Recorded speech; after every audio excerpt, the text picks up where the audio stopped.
5 పైసలు. ఈ 5 పైసలు తల్లి గర్భంలో తేలేదు.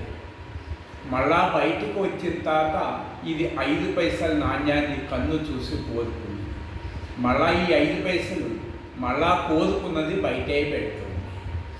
అట్లాగే నేను అంటే లోపల ఉన్న ఆత్మ 500 రూపాయల నోటు అయ్యే ఉన్నది.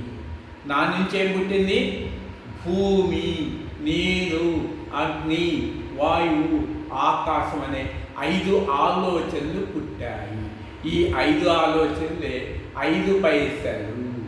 ఈ 5 పైసలు కోరుకుంటా మళ్ళా గాఢ నిద్రలో 5 పైసలు పోతుంది. మరణించేటప్పుడు 5 పైసలు కూడా నీ వెంట రాదు శ్మశానానికి.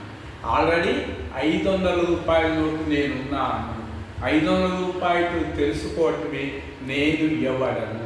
సెల్ఫ్ ఎంక్వైరీ, అది ఏ అహం బ్రహ్మాస్మి, సర్వ వేదాల సారము.